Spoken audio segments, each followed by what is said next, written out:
All right, so Buck Sexton and I had 45 minutes in the Oval Office today with President Trump. It was a remarkable interview. We learned an awful lot, and we found a president who was very relaxed, very calm, very confident in his decision to declassify the Russia documents. Those are the FISA warrants and the other things that show the origins of the FBI case against him. And what the president said is the reason he did it was that he wanted to give the American public transparency on what happened in this case. In his mind, the entire FBI investigation, he said, is no longer just a witch hunt, it's a hoax. It was a fraud designed to make it look like he had colluded with Russia when there's no evidence that occurred. And he was very strong on lots of different things, a lot of moments in the interview that really stick out with us. Let me give you one of them. Early on, we asked him about his decision to fire James Comey. He revealed something we had never heard before, and that is that he intended to fire Comey much earlier. All the way back in 2016, he had made the decision. He said he was talked out of it. He doesn't do it until May 2017. That, of course, causes the whole obstruction investigation to be launched. But he said he had made the decision early on because he didn't trust Comey's judgment in the Clinton email case. And he said, if it was one mistake I did, it was that. I should have fired him before I even got to be president. Let it be known I didn't want him to be director as soon as I took over, or fired him on the first day I got there. A really strong moment. We haven't heard that before from the president. I thought that was really revealing.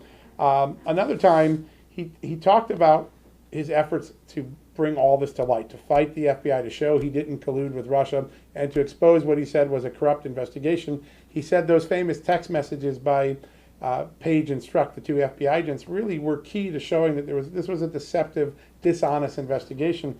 And he said it's one of the great scandals in the history of our country because basically what they did is they used Carter Page, who nobody even knew, who I feel very badly for. He was treated badly.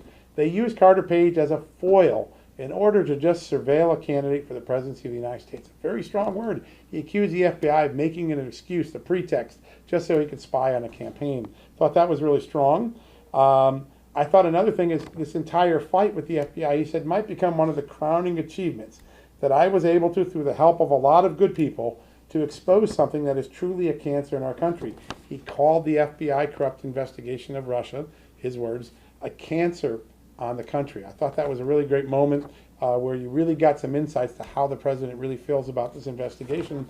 Finally, there was one other moment that I really thought was interesting. For the first time, he addressed the judges on the FISA court. That's the secret intelligence court that approved the warrant, the surveillance warrant on the Trump campaign at the very end of the 2016 election. And this is what he said about the judges.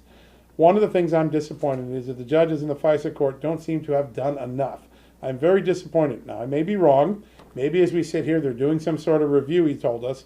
We just don't know because I personally have not chosen to get any more involved in it. But he felt like the FISA court rubber stamped the FISA warrants and didn't ask enough questions, didn't challenge the FBI agents. What was the nature of your evidence? How did they know it was from the Clinton campaign and funded by the DNC? He was very concerned about that. So a lot of news. Now tomorrow we have the president's comments on Jeff Sessions. You're not going to want to miss that. And also his comments on the Kavanaugh and the accuser. There was a very poignant moment in the interview. We asked him whether he doubted the accuser's accusations. You're going to want to hear what the president said about that. So tune in tomorrow Rising. You'll learn more about our interview with President Trump.